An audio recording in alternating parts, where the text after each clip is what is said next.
reason we're here is for Red Ribbon Week. Okay, we talk about not doing drugs, why it's important not to do that. Okay, and I can tell you, all of these student athletes behind me, okay, they are making the choice not to use drugs. Okay, so some of them are going to speak to you, some of them are going to tell you why it's important not to, okay, how it helps you in the sport they play, obviously to not use drugs, keep working hard, that kind of stuff. So I'm going to start over here with Caden. Caden, actually, if you were a student here in the past, can you guys raise your hand if you were a student here? So you guys for sure keep working. Yeah, give them a round of applause. I'm going to start down here with Caden. Caden's going to introduce himself, and he's going to tell you what sport he plays, and we're going to go all the way down to Kelsey at the end. Okay, well, Coach B already kind of took. I'm Caden Tackett, and I went here about 7 years ago, and I play baseball. Coach B is my coach. I'm Tyler Phillips, I'm a senior and I play baseball. I'm Austin Elliott and I play football. I'm Gage Terry and I play football. I'm Brandon Seidner and I also play football. I'm Matthew Murphy and I also play football. My name is Andrea Long and I play softball. My name is Skylar Newby and I also play softball. My name is Callie Bowling and I play basketball. My name is Morgan McMurray and I play volleyball. My name is George Taylor and I play basketball. My name is Brady Moore and I play basketball. My name is Ariana Buckner and I play basketball. My name is Kelsey Marlin and I play volleyball.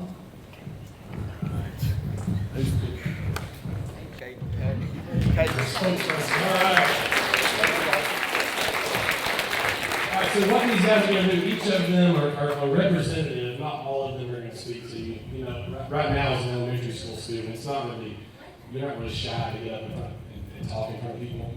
Some of these guys have like stage fright, they get nervous in front of people. You probably can't tell, okay? And you really can't tell when they're playing the sport they're in, okay? But Caden's going to talk first for just a minute, and he's going to kind of pass it down. Each sport is going to talk.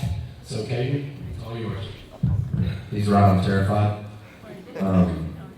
I was here, like I said, 7 years ago, and Lake City's always been my home, and I love all the teachers here. A lot of them that I was a student for, I guess. They're gone now, but I know I had Miss Leach and Coach B, and this school's always been really important to me, and I feel like it gave me a good basis for going on in middle school and then now in high school. And I'm about to head to college. I remember Ribbon Week. We used to have the little cotton sort of ones with the clip. These are a lot better. So I feel like it wouldn't, break after I wear it once. But like with baseball and drugs and stuff, it doesn't seem like a big problem, especially when I was in elementary school and going through DARE and stuff. And it's just, it was never an idea that I had like I'll never be, around a situation with drugs or tobacco or whatever. And I guess even through middle school, it wasn't that big of a deal. And but when once you got to high school, it's everywhere. And not only adults that are with it, it's just like students that also go with you, and that they are doing drugs or they're drinking or whatever. And it's just the best thing I can tell you is just to say no. I mean, I'm sure that sounds cliche and stereotypical, but that's really all it has to be, and not to let anybody pressure into something that you don't want to do, because I've seen with friends that I've had or adults in my life that have had really, really bright futures and just great plans. I knew they could be something, and they get on drugs, and their life just kind of goes to waste. But I just appreciate you guys letting me be here today, and pass it on.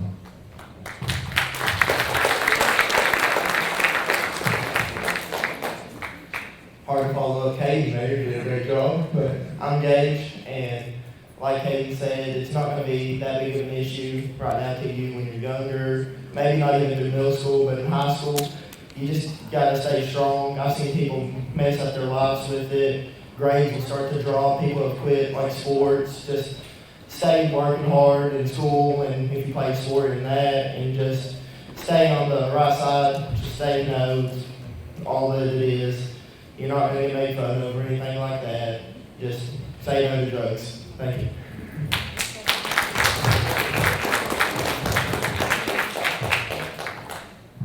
Okay, going along with that, it is true, like we get to high school and then people will start changing and more will start coming to you with drugs and alcohol.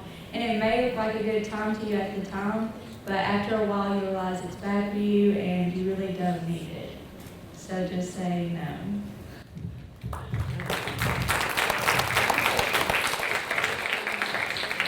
And I just want to say, drugs lead you down a path that you don't want to go down. So always say no and work hard in school.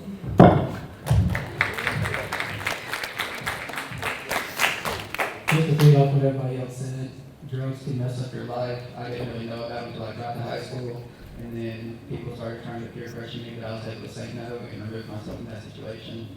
And if you play sports, then you know you have to run in your lungs, and if you do drugs, they can mess up your lungs, and you won't be able to play sports. You lose friendships and all that.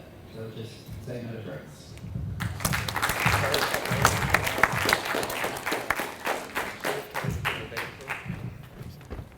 All right, give these guys a round of applause. I know it's tough to do. You guys can see, some of them are holding up some posters.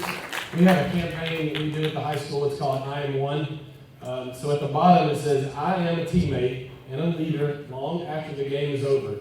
I have made a commitment to not be around others who are drinking. Okay, it can also say drugs as well.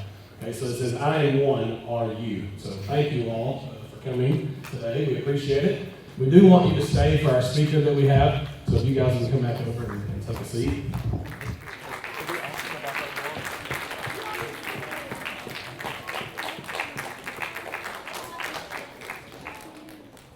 And we also want to thank our athletic director at the high school, Mr. Gary Terry. So if you guys can give Mr. Gary Terry a big round of applause.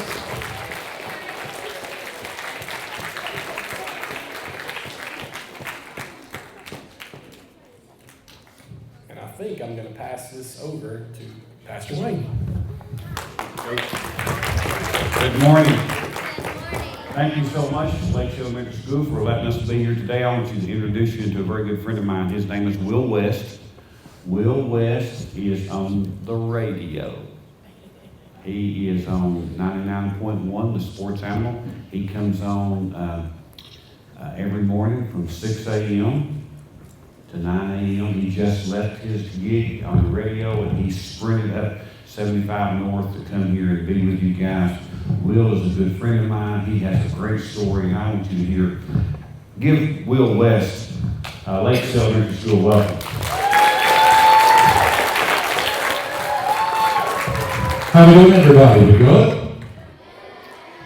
All right, so when I ask you some questions, this is kind of like pop quiz time, so apologies. The look in your face tells me you're exactly the one I need to ask a question to. So here's what I want to know. What do you want to do when you grow up? I want to be a vet. That's awesome. Be a vet. That's fantastic. Who else? Who else wants to tell me what they want to do when you grow up? All right, what about you? Be a chip programmer. What? Chip programmer. A chip programmer? Dude, I don't even know what that is, man. You're way over my pay grade. What do you want to be, man? A cheerleader. A cheerleader. That's awesome. Okay, one more. We'll get you. A dentist.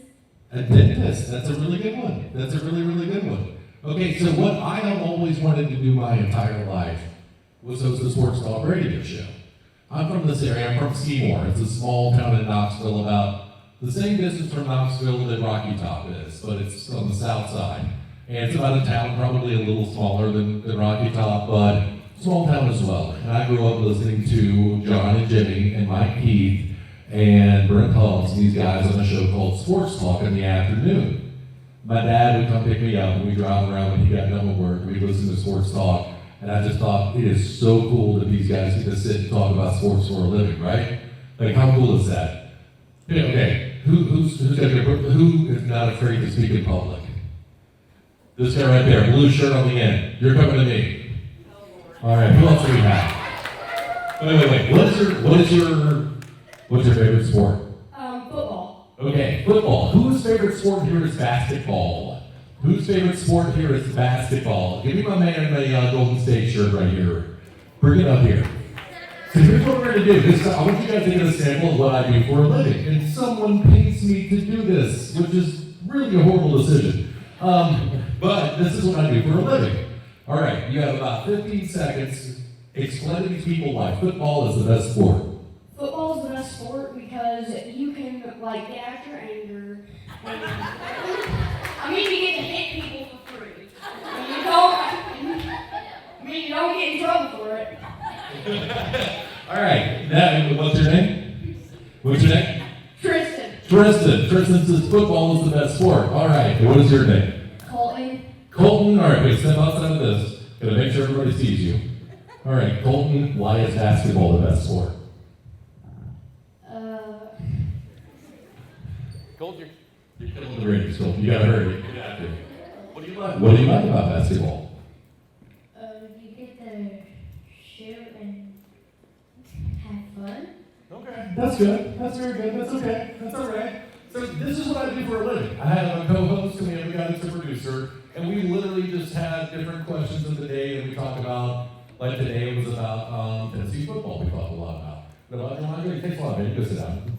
I appreciate it, guys. You have to stay here the whole time because you're not just kidding. You can go sit down too. But this is what I do for a living. Is I debate sports all day long, and that's what I do. We have a 3-hour radio show that we do in the morning. And then there's a TV show we put on the afternoon, on the evenings as well.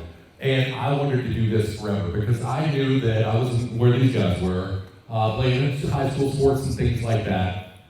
But I knew my 40 time of 5'3" was not fast enough to get into the National Football League, so I needed to find something to fall back on, right? So what I wanted to do was sports talk radio. But in the process of that, I'll be real, I got in high school.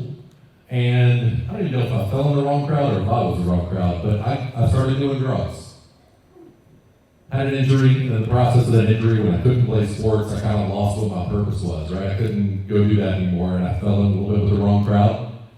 And it started out with some trying what people call ladder drugs, and then it got worse, and it got worse, and it got worse. The next thing you know, I got kicked out of school. For being a star football player, started every game, everything, started football, basketball, you name it, I started it. Except baseball, I couldn't hit a curveball. But I was star football player, star basketball player, got on drugs, and within a year and a half, I got kicked out of school. Honor student, honors everything. I mean, already had offers to go to some pretty nice colleges for academics and some lower level colleges to play sports. And I blew it all because I started doing drugs. And I kept doing drugs. And within a year after high school, I was homeless and on the street. And I was homeless for a number of years. So I don't know if you guys have been in Knoxville, spent much time in downtown Knoxville. Have you ever seen the people that are walking around that are homeless? That was me for about 5 years of my life. And it got to the point where, at one time I just thought it's over. I don't know what they're doing. I don't know how much I can talk about faith-based stuff here, but that's my personal journey. So if somebody's going to make a mic from me, come make it from me, but we're going to just tell the truth. One night I was out on the street, and I'm sleeping underneath a bush, and my grandmother was in the hospital. And I'd been homeless for so long, had a drug problem for so long, that she didn't want to see me. And it hurt me, right? So then my grandmother, who, took care of me and bought me different things for Christmas, and I always loved going to her house for Christmas Eve night, and they would make a big dinner, and it was a family thing, didn't want me around. And so from there, one night just screamed literally out loud, out in the middle of the street, to God, if you want to save my life, I'm right here, right? I contemplated suicide at that time, and I was on the verge of thinking I might do it. And instead I just yelled out to God, if you want to save my life, here I am. And I honestly walked over to go commit suicide. And that was kind of tough for you guys being young. But in the process of doing that, something happened, and the gust of wind kind of hit right before I got to the point where I could do that. I was going to jump off of a bridge. And a gust of wind hit and knocked my hat off of my head. And I turned around and went in the middle of the street where the wind knocked my hat off of my head, and I bent down to pick up the hat I had on. And I just felt like God said something to me. I don't mean like out loud, I mean like down in here. And I felt like He said to me, if you want to kill yourself, I can't stop you. But if you want me to save your life, come on. So the next day, I went and stayed the rest of the night in it was actually a children's hospital in Knoxville. If any of you guys have ever been to Children's Hospital. I stayed in the parking garage there that night. It was cold out, it was raining, it was nasty. I stayed there that night, and I walked out that day. The next morning, and this girl that used to be my neighbor at a time drove up and said, "Hey, your brother's looking for you. Have you called him?"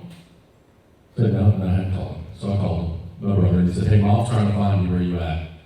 And I said, "I'm at the Rocky Top Market on Cumberland Avenue." He said, "All right, we're going to come get you." And so I need you to understand that when I got on drugs, like again, I was a good kid. But once I got on drugs, I stole from my family. And I stole from my family again. And I stole from my family again. And again and again. And they would let me come back because it broke their heart that I was on the street like that. But then they bring me back in, and I would steal from them again. And I would sell the things that I stole for drugs. You get money to get drugs. And this happened repeatedly, and at this time my parents had just given up on me altogether, to the point where my grandmother didn't want me to come to the hospital and see her. So my mom comes and picks me up, and she says, "Hey, I'm gonna make you dinner, come home, get a shower." She gave me some of my dad's clothes. I didn't have any clothes anymore, because I lost those two. And I take a shower, she feeds me, she waits for my dad to get home from work that day. And she just, they bring me in the room and she says, "God told me to serve you last night." After I stole from her, after I broke her heart, after I ruined my life for half a decade once I got on drugs. And it broke my heart. It was love. It was like seeing that kind of love. It was seeing a parent's love, but when you don't deserve it. Like, it's one thing when somebody loves you and you feel like they're obligated to love you, right? But they love you because they think you're good looking. But they love you because they think you can do something nice for them. But when somebody just loves you and you don't deserve it, it has a different effect on you. And it broke me, man. Like, it totally broke me. And so I went from there, and I joined the military, joined the Army, and I didn't have money for rehab, so the Army was my rehab. And I went from the Army to college, and I went back to college. And before I even got a chance to graduate from college at the time, I got offered an opportunity to do the thing I'm doing right now, which is the thing I've always wanted to do my whole life. And it's one of the things that I learned in the process of all of this about God was that there's a verse in the book of Joel in the Bible. It's Joel 2:21, I believe. That says, "I'll restore to you the years the locusts have eaten." And that sounds deep, but if you'll hear me out, I'll bring it down to your level. What happened is God took the place where I was and all the things that I wasted, because I wasted having an athletic scholarship to be able to go to play sports, to be able to get an education for free. And I wasted the opportunity to even go to really good schools and get a broadcasting degree and get into the job that I'm in right now. God took me from where I was there, it's as if none of it ever happened. Like, I live my life right now as if none of it ever happened. I'm still young to have the job that I have right now. Usually you have to be in the business 15 or 20 years to be where I am right now. But because of everything, the way that it all changed, and the way that God changed my life from that moment, I've gone from, it's literally as if none of it ever happened. But I need you to tell us, like, it's a good success story that I made out the other side, right? It's a good success story that I'm no longer on the street, and I've got a good job now, God's blessed me a lot, and people give me free food because I talk on the radio, and that's awesome. But I need you to understand how tough those 5 years are. I would not wish that on anybody. When you're on the street, you got nowhere you can go. When you're like, "I want a drink of water," where can I go get a drink of water? And you don't know the answer. When you have to go to the bathroom, kind of sitting like this with the window. When you have to go to the bathroom, and there's nowhere that you can go to the bathroom. You don't have a place to go. When you're tired, you don't have a place to sit down. When you're tired, you don't have a place to sleep. That's hard, man. So I know y'all are young, and I know this is probably like way heavy for you right now. But I want you to understand that as you continue in life, you're going to have choices. The world's going to open up to you. And right now, like, what you look at as your world is going to continue to grow, and continue to grow, and continue to grow. And you're going to have to, and honestly, your life's going to come down to a series of choices that you make. Do you do drugs or not? Do you do it that first time or not? If you mess up and do it once, do you do it a second time? Do you drink? Do you get in a car with someone who has you when you didn't? We had multiple people I went to high school with that died in car wrecks by the time I was a senior, that died in car wrecks because they got into the wrong car with the wrong person who was drinking. So as you get older, as you get into middle school, as you get into high school, things like that, I want you to remember, who am I getting in the car with? Who am I hanging out with? Because the people that you hang out with are probably going to dictate a lot of the choices that you make in life. So you want to make sure you're hanging out with the right group of people, right? And if you're the people that are your friends and have been your friends for a long time start to slide, you don't want to just leave them all together, but what you want to do is be a positive influence on them. We want to affect our environment, not let our environment affect us. And I want you to remember this as well, just from my own personal experience. One, and your friends are good. Nobody's going to love you like your family does, even if they're flawed. So as you get older, you start thinking, Mom and Dad shouldn't have done this, or I wish Mom and Dad would have done that. They love you, and people are doing the best that they can, and your Mom and Dad are going to love you more than probably anybody else is going to. Number two, no matter how far back you go, you can always change it. So if you do find yourself in a position somewhere down the line in life where you make bad mistakes, it can get better. But I'm just going to tell you from personal experience, it's a whole lot easier if you don't. It stinks to be that person. It stinks to not have to not get to shower. I'll tell you this, like one of the first things was my teeth right now, because I wasn't able to brush my teeth while I was homeless. Like my teeth are all implants. $35,000 is what it costs for me to have teeth like a normal person now, because of the way I lost my teeth when I did drugs. There's so many other costs to it, besides the fact that it hurts you and hinders your life and it puts you behind on life. There's also a lot of money that will cost you down the line if you do it. So you're gonna have, when you have these choices, the key is this, just, biggest thing is don't do it. It's not worth it, I promise you. And the other side of it too is if you make a mistake, you can always get it turned around. If you know somebody and see them making a mistake, be a good enough friend to say something to them about it. Because there's like right now, my friends that I was friends with in high school and friends with growing up, they all say to me, I wish I had said to you before I got there. I wish I would have, I wish I had the guts to have said to you, hey, I know you, I know your mom. You know what I mean? We played basketball together from the time we were 6. I wish that I would have said something to try to get you to stay clean and get clean. And I didn't do it because I wanted to be cool, and I'm sorry.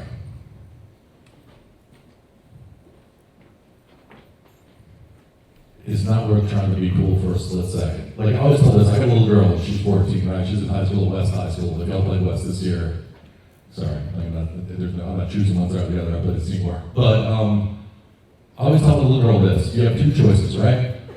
Do you want to be cool or do you want to be awesome? Being cool means I do the thing that people want me to do in the heat of the moment right now. Being awesome means like the crowd is cool. Being awesome means I'm above what the crowd is doing. And that's the thing that's going to be the difference maker, and honestly, a lot of your quality of life is, do you choose I want to be cool, or do you choose I want to be awesome? For the high school folks over here, there's a joke for grown-ups now, and that is the hardest part about being cool in high school is being a loser the rest of your life. Right? That's something that people actually say that are grown-ups, because too many people like me that were trying to be a cool guy end up being losers for a long time, you know? And it's every generation, it ain't just mine. It was not the boomers before me, it was the Gen Z people after me. It's just kind of the way it goes. So I want you guys to remember this. I just spoke to you for a really long time, but you got out of class, so there's at least that. Number two, choices are common. I can look around and see you guys are smart. So don't ever get yourself in a position where you feel like somebody else is making this decision for you and you got to do something just to go along with everybody else. Because that's never going to work out in your favor. Even if it's not something as big as drugs are. What you want to do, go your own way, do your own path, do the right thing because it's the right thing. And you'll find out you enjoy your life a whole lot more. Because at the end of the day, that's what it's about, man. Is enjoying the life that you've been given right now. Thank you guys for your time. I appreciate it. I don't have any more corny jokes to throw before I leave. But if I do, I'll try to grab the microphone for whoever takes it after me. Thanks, guys.